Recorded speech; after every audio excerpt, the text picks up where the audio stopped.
itu bukan Al-Bantani itu, tapi An-Nawawi Ad-Dimashqi ya, nah ujungnya.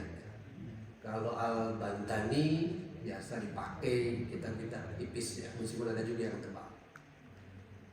Begitu pula dengan Al-Jawi, Sunan Muhammad Sholeh Darajat Al-Jawi, As-Sundawi, yang belum ada itu Al-Antabani. Karena yang mungkin ada nanti Al-Antabani. Al-Cikutra itu juga sama, belum ada. Nah, nama masyhurnya Imam Bukhari. Imam Bukhari menyeleksi kurang lebih 600.000 hadis.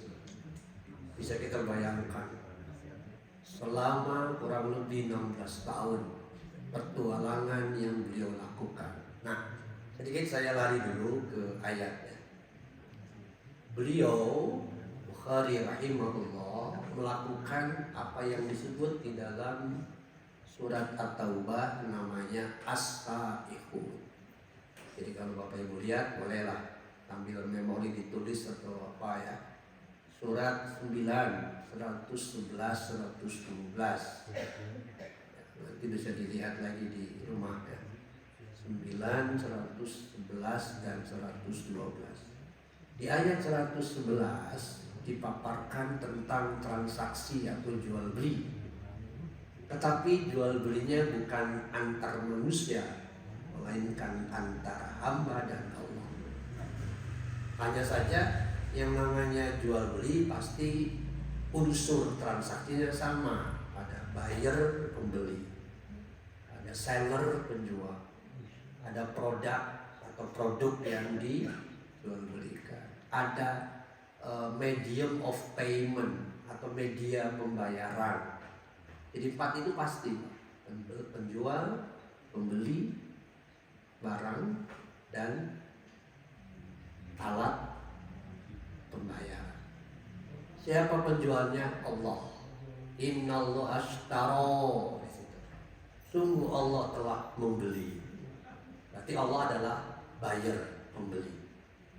Kita sebagai mukmin seller, penjual. Pasti kita menjual. Makanya tidak selamanya salah kata-kata menjual diri. Meskipun selama ini ketika kita mendengar kata menjual diri, positif negatif? Negatif. Bapak Ibu saya, kita hari ini berjuang memerangi nafsu, meskipun hujan, Korea masih, itu sama dengan menjual diri kepada Allah, tentu gitu. Jadi posisi kita ini seller. Yang kedua, produknya apa? Yang ketiga, produknya apa yang kita jual? 2, anfus amwal, diri dan harta. Bukan di dalam Quran banyak kalimat yujahiduna fi sabilillahi bi amwalihim wa anfusihim. Itu sama dengan menjual. Kita jual kepada Allah, tentu tergantung masing-masing akidah. Kembali ke. Kemudian yang keempat adalah apa medium of paymentnya, alatnya surga. Allah menghargai kita dengan jannah, dan jannah tertinggi adalah Al-Firdaus. Adapun selain Al-Firdaus adalah Jannatu Adn, yang dalam surat As-Saff disebutnya dengan wa masakinal thayyibah, tempat yang sangat baik. Nah, di antara penjual yang disebut hamba tadi masuk ke 112.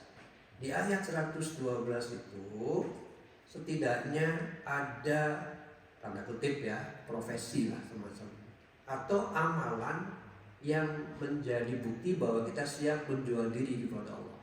At-taibun, al-abidun, al-hamidun, as-saihun, ar-raqi'un, as-sajidun, al-amiruna bil ma'ruf wan nahuna 'anil munkar wal hafizuna li hududillah. Saya ambil 2 sebelum kita masuk ke Bukhari-nya ya. Pertama adalah ada kalimat as-saihun. Nah, as-saihun ini sebagian mufasir mengartikannya para petualang ilmu,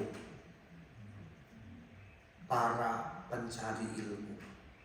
Jadi insya Allah mudah-mudahan kita masuk sini. Kan pasti pengen Pasti pengen. Semua kita juga ingin as-saikhun, petualang ilmu. Betapapun cuma 200 meter, tetap itu petualang ilmu. Apalagi tadi Imam Bukhari rahimahullah 16 tahun berkeliling dari Bukhara tempat kelahirannya sampai nanti meninggal lagi di Samarkand. Jadi antara kelahiran dan tempat meninggal itu beda. Kelahirannya Bukhara, meninggalnya di Samarkand. Kotanya beda, tetapi tempat negaranya sama.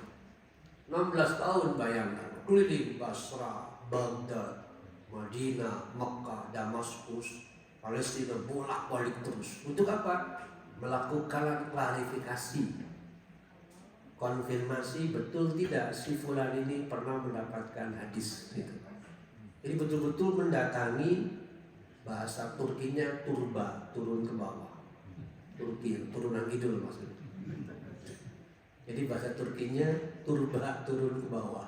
Cari betul tidak? Anda pernah dapat? Ya. Dari mana? Si fulan. Cari lagi. Terus begitu. Masya Allah. Bayangkan as-saikhun. Kita belum seberapa ya. Cara praktek itu. Cara naon Pak. Mungkin seujung kuku pun nggak ada. Ujung apa kira-kira? Nggak tahu. Tapi minimal sekecil apapun kita punya peran. Itu intinya ya. Betapapun kecilnya tapi kita punya peran. Jadi jangan menjadi the watcher, tapi menjadi the player. Kalau penunggu penonton, mungkin kalau saya ibaratkan seperti Bobotoh membela Persib Nuaim. Pas Persibnya juara, yang dapat hadiah siapa? Yang dapat hadiah pemain. Kita penontonnya. Jadi Persib Nuaim benar tak? Kalau mau dapat hadiah, jadi pemain, bukan penonton saya. Nah, sekecil apapun peran kita terhadap Islam harus ada. Kalau tidak, ada hadis lain di dalam Bulughul Maram. Man mata, siapa yang meninggal, lam yagzu, gak pernah berjuang untuk agamanya. Walam yuhadis nafsa, bahkan tidak ada persitan hati untuk peduli pada agamanya. Mata syu'batun min nifaq, matinya memiliki sebagian sifat munafik. Jadi kalau orang hidup hanya untuk dirinya sendiri, nikmat menjadi asik sendiri, takut khawatir menjadi bagian dari syu'batun min nifaq. Nauzubillah ya. Baik, kembali tadi. Poin kedua, sedikit singkat dulu. Poin kedua dari ayat 112 yang harus kita jaga adalah al-amiruna bil ma'ruf wan nahuna 'anil munkar. Ini juga penting. Karena selama beberapa tahun mungkin kita pernah mendengar atau sering mendengar kata-kata itu bukan urusan saya. Kata-kata itu bukan urusan saya, urusan lo apa? Itu bahaya. Ketika kita nggak peduli pada persoalan amar ma'ruf, pasti. Cuman memang risikonya kan selalu ada. Kalau kita membuat semacam kuadran ya, antara value dan konsekuensi akan selalu ada hidup ini. Kita ambil posisi ini ada konsekuensinya. Kita tidak mengambilnya ada konsekuensinya. Semua masing-masing ada konsekuensi, itulah kuadran nilai dalam kehidupan. Nah, 3 apa 2? Satu lagi. Al-hafizuna li hududillah, menjaga ketetapan-ketetapan Allah. Jangan lupa, salah satu yang disebut hududallah atau hududullah banyak di dalam Quran ya. Wa tilka hududullah, itulah ketetapan-ketetapan, batasan-batasan hukum Allah. Antara lain apa? Waris.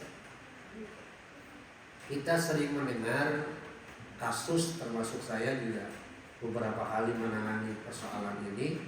Waris tidak sedikit yang kacau balau. Sebetulnya tidak susah. Yang susah itu adalah manusianya. Waris itu gak rumit. Kalau bukankah setiap orang punya kasus beda-beda? Itu saja persoalannya. Kalau mempelajari semua iya rumit, soalnya kita bukan peruntukannya. Tapi kalau kita sendiri punya kasus sederhana, siapa yang meninggal? Istrinya masih ada, suaminya masih ada, anaknya masih ada, laki perempuan, bapaknya masih ada, titik sudah. Tinggal dihitung. Selesai. Jadi rumitnya di mana? Rumitnya adalah hati yang tidak menerima. Kalau hati tidak menerima alias tidak ikhlas, padahal itu sudah tilka hududullah, maka yudkhilhu naron. Jadi wa may ya'sillaha wa may yata'adda, siapa yang mendurhakai Allah, siapa yang menentang batasan-batasan Allah tentang waris, siapa dapat berapa? Kalimat itu Pak yang perlu Bapak Ibu ingat. Siapa dapat berapa? Sederhana itu. Siapa dapat berapa?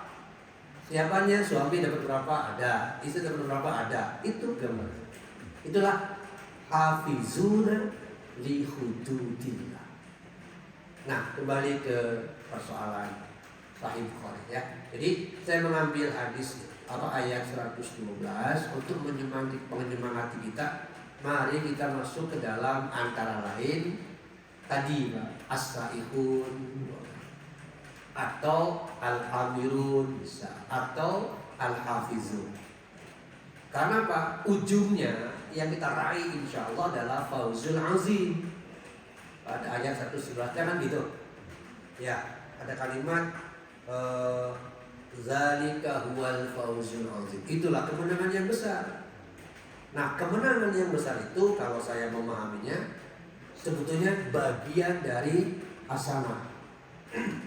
Jadi al-fauzul azim bagian dari hasanah. Sementara Bapak Ibu berapa kali sehari membaca doa yang katanya sapu jagat? Betul kan? Sapu jagat. Ibu bisa bayangkan buminya jagatnya segede apa? Sapunya segede apa? Kan disebut sapu. Nah, hasanah itu dalam tafsiran Ibnu Katsir lebih dari 5 arti hasanah itu di dunia. Jadi kalau kita katakan Rabbana atina fid dunya hasanah, maka lewat kata-kata ya Allah beri kami hasanah di dunia, 1 ilman nafi'an, 2 rizqan wasi'an, 3 zaujan hasanah, 4 zuriyah thayyibah, 5 baitan rumah yang sakinah mawaddah. Itu tafsirannya lebih dari 5, kalau tidak salah sampai 10. Apa jenis-jenis hasanah itu yang di dunia. Jadi kalau kita saking bingungnya memohon begitu banyak permintaan, cukup dengan Rabbana atina fid dunya hasanah wa fil akhirati hasanah wa qina adzabannar, selesai. Jadi misalnya Bapak Ibu banyak sekali permintaannya, ya Allah kau tahu yang ku mau. Terus Rabbana atina fid dunya hasanah wa fil akhirati hasanah wa qina adzabannar, selesai. Karena di dalamnya mencakup istighfar juga, pengampunan. Ibu dan Bapak yang dirahmati Allah, kembali ke Sahih Bukhari ya. Jadi dari 600.000 yang diseleksi oleh beliau, 7.275 dapatnya. Jadi dari 600.000, ratusan ribu dibuang. Yang diambil 7.275. Dari 7.275 sebetulnya murninya sekitar 4.000-an.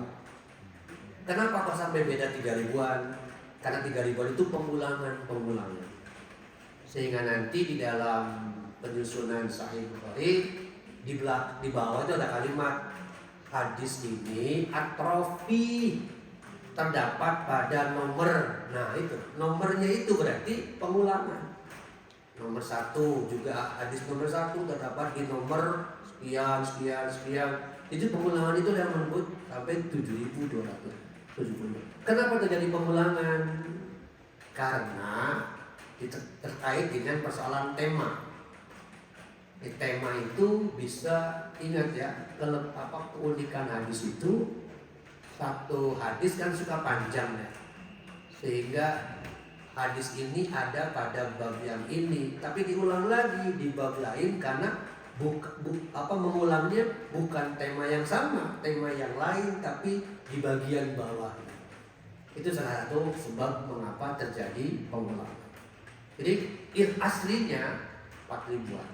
Nah, itulah yang kemudian Syekh Al-Albani membuat yang disebut Mukhtasar Sahih Bukhari, ringkasan Sahih Bukhari. Karena yang diulang dibuang. Yang tadi sampai 3.000 itu dibuang.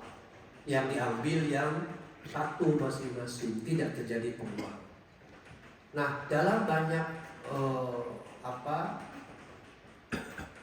tulisan disebutkan bahwa Imam Bukhari itu begitu ketat untuk bisa menyeleksi sebuah hadis itu layak atau tidak layak.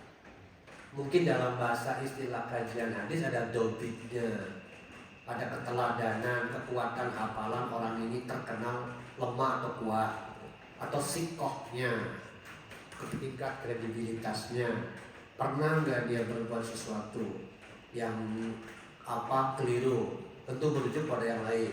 Itqonnya, produktivitas di dalam meriwayatkan sebuah hadis, itu beberapa istilah saja ya. Nah, para bapak dan ibu yang dirahmati Allah, itu gambarannya ya, gambaran singkatnya. Kemudian dalam sistem penulisan hadis ada 4 pola. Sistematika kitab sahih dan sunan. Di sini menggunakan konsep membagi masing-masing kitab itu dengan kitab-kitab. Makanya di dalam Sahih Bukhari, kitab yang pertama kitab Bid'il Wahyi, kitab awal wahyu, turunnya wahyu, kitab Al-Ilm, kitab As-Shalah, kitab Al-Adzan dan sebagainya. Nanti dari kitab itu dipecah lagi menjadi bab. Pola yang kedua, sistem musnad. Musnad ini berdasarkan nama perawi biasanya. Ya, kalau musnad. Ada juga menggunakan tema tertentu. Ya. Dan yang terakhir menggunakan sistematika seperti kamus. Yang disebut kamus itu alfabetis. Alif, ba, ta, sa, ja, fa, kha, dan seterusnya. Nah, Imam Bukhari pakai yang mana? Yang pertama, yakni menggunakan kitab sahih dan sunan. Caranya tadi membagi kitab-kitab masing-masing ya, satu-satu.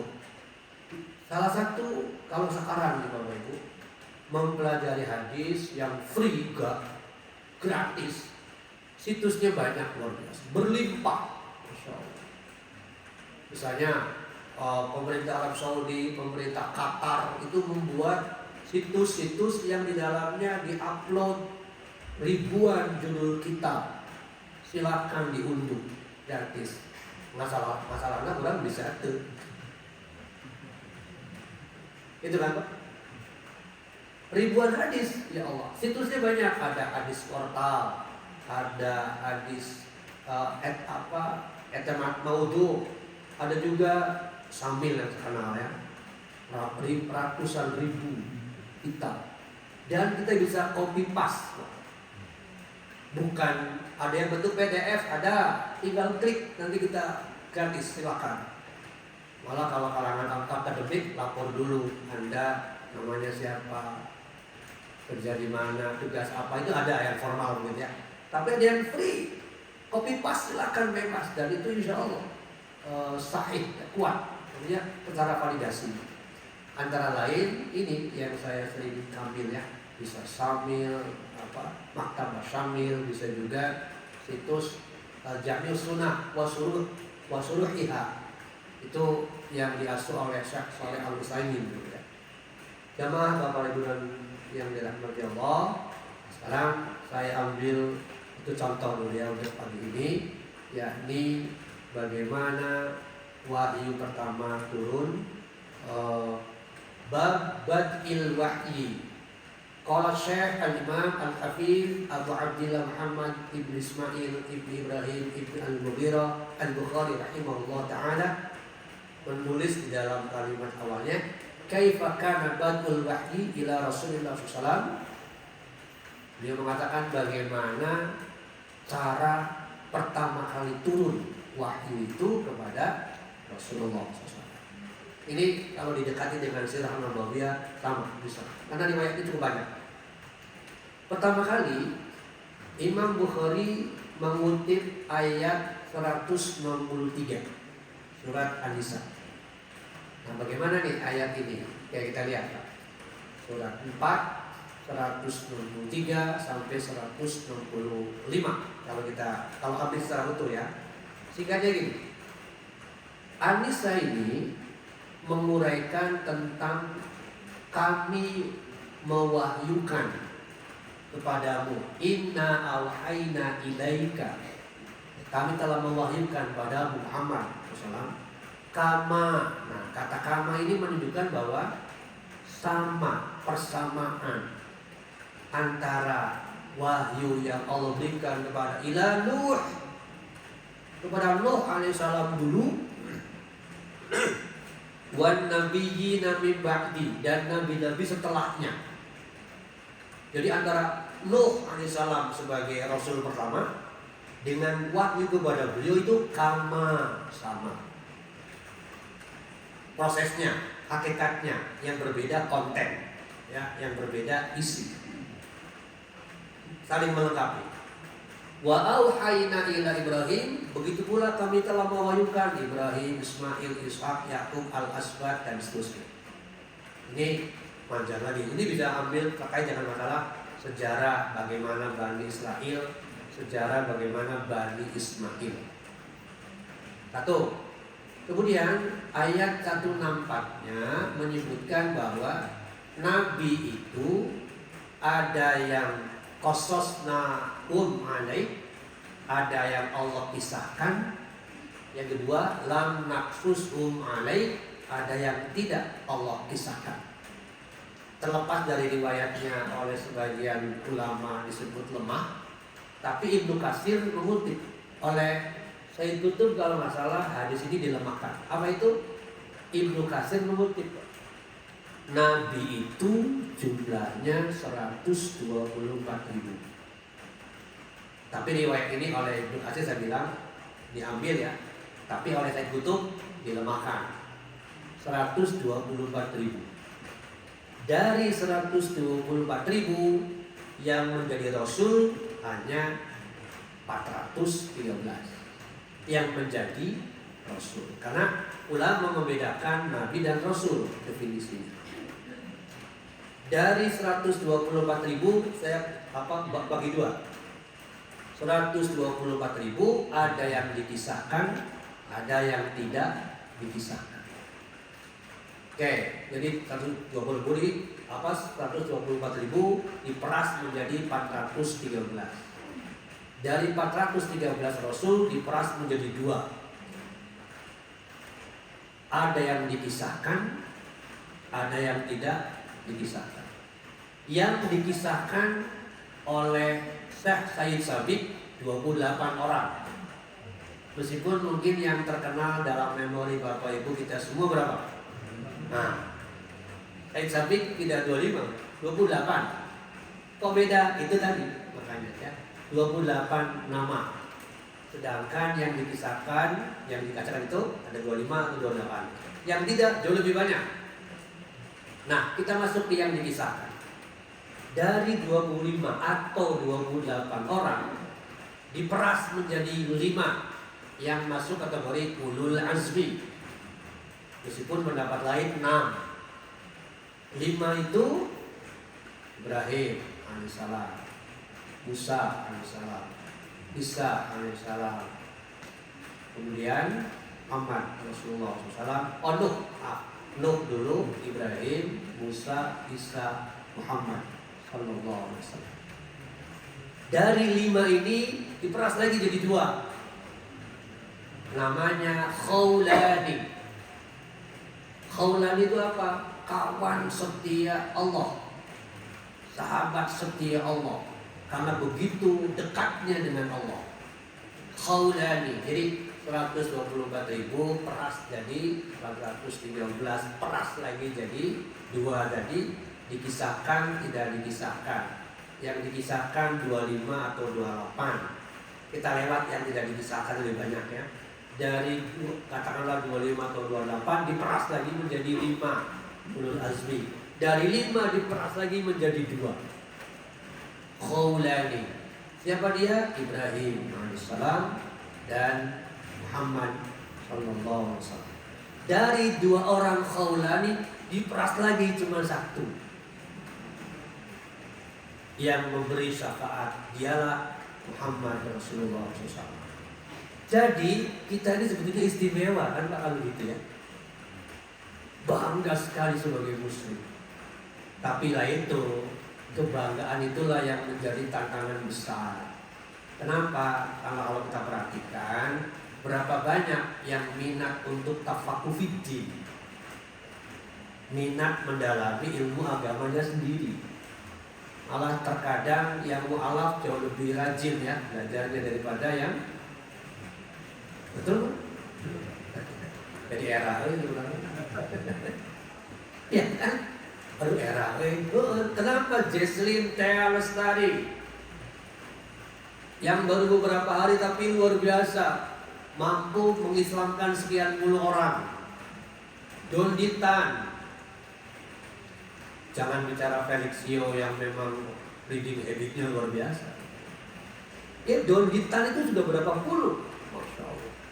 Ya saya suka ikut juga ya, ikut Zoom untuk mempelajari kristologi lah, belajar seperti apa. Luar biasa.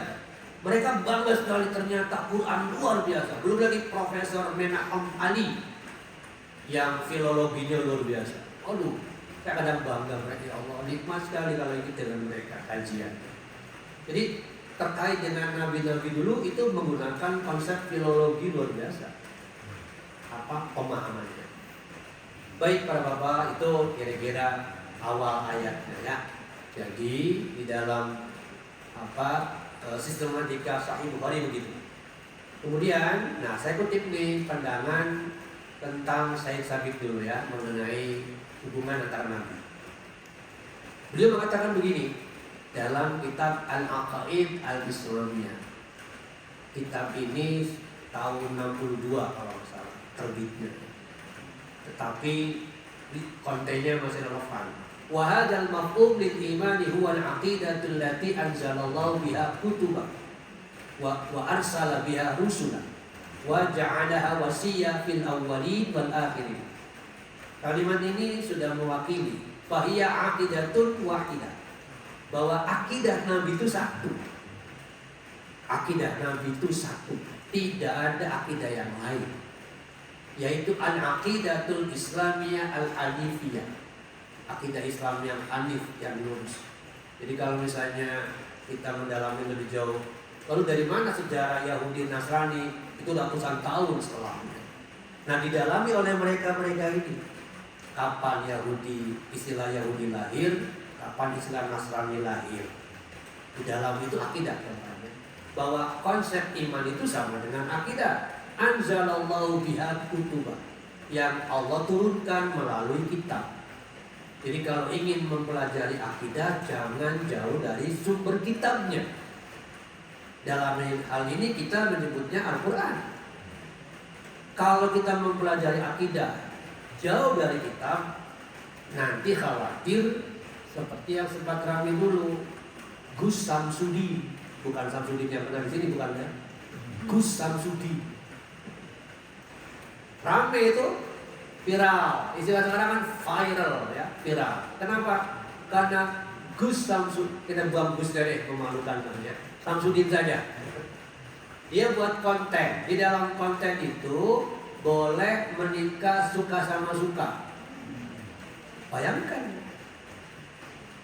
Jadi ketika saya suka kamu, ya sudah, kawin sana. Udah hubungan badan halal. Gimana tuh kira-kira? Wah, makanya langsung digiring polisi, lumayan kan gak selesai.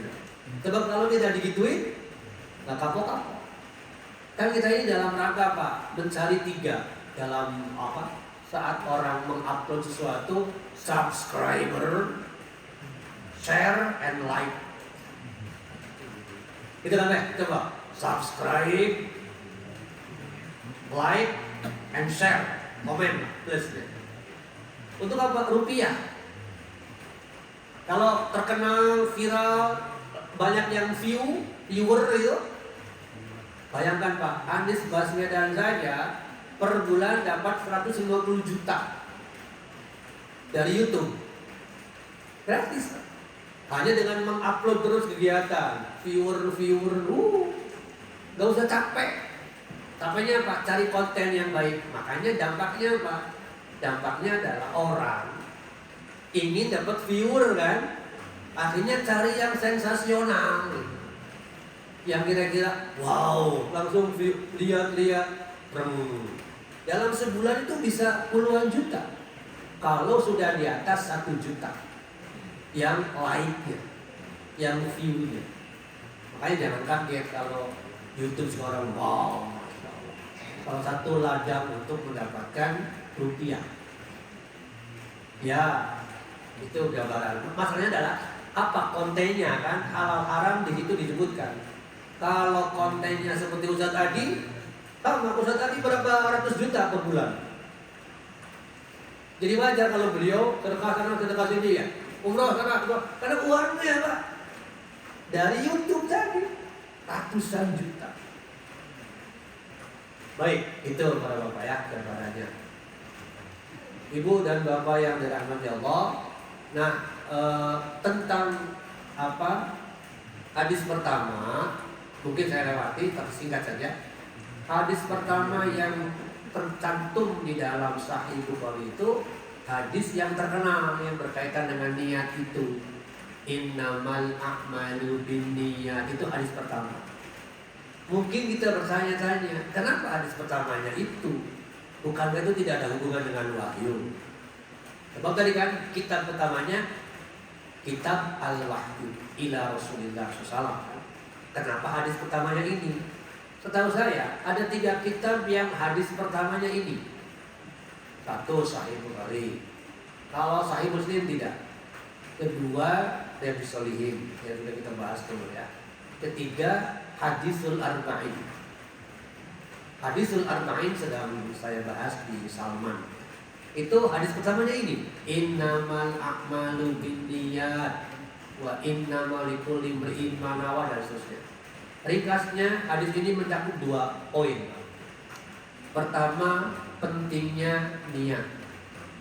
Ya, niat itu berkenaan dengan motivasi dalam bahasa psikologi motivasi. Apa motif kita? Apa pendorong kita melakukan sesuatu? Sedangkan pendorong itu ada di mana? Al-qalbu. Maka sulit dipisahkan antara kondisi hati dengan amal. Salah satu dari ini adalah, ini mungkin dalam bahasa teori perilaku nyambung Pak, antara sikap dan motif dengan aksi. Niat kita melakukan sesuatu itu ada dalam hati, tapi wujudnya gerakan atau tindakan. Maka surat 17 ayat 84 mengatakan kullu ya'malu ala syakilati. Setiap orang beramal, bertindak, berbuat, berkegiatan sangat bergantung pada kondisi hatinya. Sementara Bapak Ibu, saya sadar betul lebih banyak koreamnya atau lebih sering, lebih kuat rajinnya.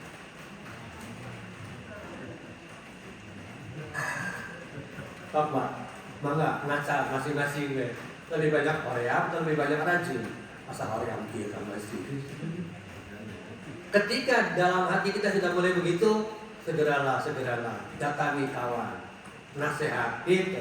Kenapa? Karena itu menjadi titik awal munculnya syarrul waswas, al-aba, malas. Malas itu penyakit yang sangat berbahaya sebetulnya. Karena ketika sudah terjebak malas, sudah gerakannya mager nanti Pak. Malas, gerak. Itu kan anak muda mager. Korea mager, malas gerak. Tidak ada hubungan. Apalagi tantangannya semacam ini alam, hujan. Nanti dari alasan, hujan itu gimana? Itu tuh jihad. Terkait dengan niat. Jadi an-niyatu fil qalbi, saya kira udah sangat hafal ya. Niat itu dalam hati. Sehingga kembali tadi bahwa motivasi hati erat hubungannya dengan aktivitas kita. Ketika hati tidak pernah kita suburkan, kita kembangkan, maka aktif amal soleh kita pun hilang. Itulah sebabnya Bapak Ibu, 50 kali Allah menyatakan amanu wa amilus sholihat. Selalu ini. Itu 50 kali saya hitung. Saya buka kitab Fathur Rahman, kurang lebih 50 kali kalimat alladzina amanu wa amilus sholihat, amanu wa amilus sholihat. Itu 50 kali dalam Quran. Artinya amal soleh nggak akan ada tanpa amanu. Di sisi lain Bapak Ibu sudah hafal, paling tidak pernah mendengar, iman itu yazidu wa yanqus. Kadang naik, pertanyaannya lebih banyak naik, lebih banyak turun. Itu muncul lagi masalah. Asal lebih sering turun jadi baru naiknya. Terus bagaimana menaikkan imannya? Nggak ada cara lain. Kembali ke surat Al-Asr, wa tawasaw bil haq. Nah itu sebetulnya untuk meningkatkan amanu, bukan amal solehnya, amanunya dulu. Amal soleh itu mengikuti otomatis, tapi amanunya dulu. Wa tawasaw bil haq. Maka Rasulullah SAW memberikan metafor, perumpamaan. Apa?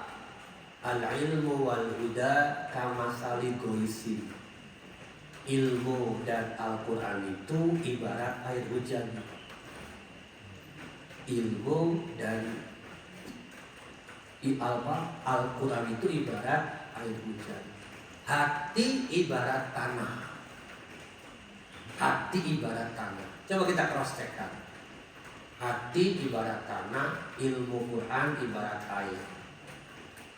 Ketika tanah sering disirami air, subur. Ketika subur, yang keluar apa? Tanaman hijau kan, dengan beragam warna-warni. Ketika hati sering disirami ilmu, sama. Begitu pula dengan Quran. Makanya orang yang lama sekali jauh dari kalamullah atau Al-Quran khususnya untuk hari ini, lihat 57 ayat 16. Kata Allah dalam 57 ayat 16 menggambarkan peringatan Allah buat kita. Hei, Allah pakai bahasa saya ya. Wahai kaum mukmin, hati-hati loh. Kalian jangan seperti orang yang diberi kitab. Ya Bapak, orang diberi kitab, ahli kitab kan? Mereka dalam jangka waktu yang lama tidak ada kontak batin dengan kitab itu. Akhirnya apa yang terjadi? Hati mereka kosak qulubuhum, fakosak qulubuhum. Hati mereka keras. Jadi ketiadaan interaksi dengan kalamullah membuat hati mengeras. Maka bagi saya ketika puluhan tahun muslim kan sekali-kali acan nyentuh Quran, kata ulama berlalu. Puluhan tahun jadi muslim belum pernah sekalipun buka Quran tilawah, apalagi sampai mempelajarinya. Terlalu banyak gak Pak yang ngasih begini? Banyak. Menurut penelitian LIPI, lebih dari 56, sekian persen umat Islam yang belum bisa baca Quran. Itu kan ya prihatin kan ya. Itu kembali ke hadis pertama ya. Poin pertama dari kalimat innama a'malu binniyat itu berkenaan dengan niat. Jadi intinya adalah kita jaga hati, jaga niat. Sebab Bapak, kondisi apapun bagi saya, bagi kita insya Allah normal saja kalau hatinya sudah mantap kembali kepada Allah ya. Jadi poin pertama ini kedudukan niat. Karena itu apapun kondisi kita nikmati. Jadi tidak perlu ada perubahan kondisi meskipun tanggal muda atau tanggal tua. Tidak ada urusan dengan tanggal muda atau tanggal tua. Sebab setahu saya tidak sedikit orang yang kalau tanggal muda minyak gorengnya sunrise. Kenapa sunrise? Karena masih cerah. Matahari terbit kan sunrise. Nanti tanggal tua ganti jadi Bimoli. Kenapa pilih Bimoli? Bibir monyong 5 cm. Oh bisa berubah. Pertanyaannya yang berubah apa? Hati.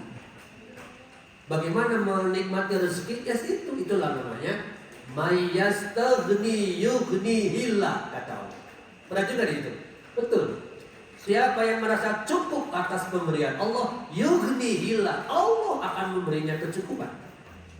Kan sama dengan Quran juga ya. Wa may yatawakkal 'ala Allah fa huwa hasbuh. Siapa yang selalu bersandar kepada Allah, Allah akan mencukupi dia. Jadi nggak usah uring-uringan, nggak usah manyun, apalagi sampai 5 cm, terlalu besar, bahaya sekali. Nanti bisa visitin, tak bisa balik deui, langsung terus manyun. Yang pertama itu, yang kedua dari hadis pertama ini, innamal a'malu binniyat, ada konsep yang disebut hijrah.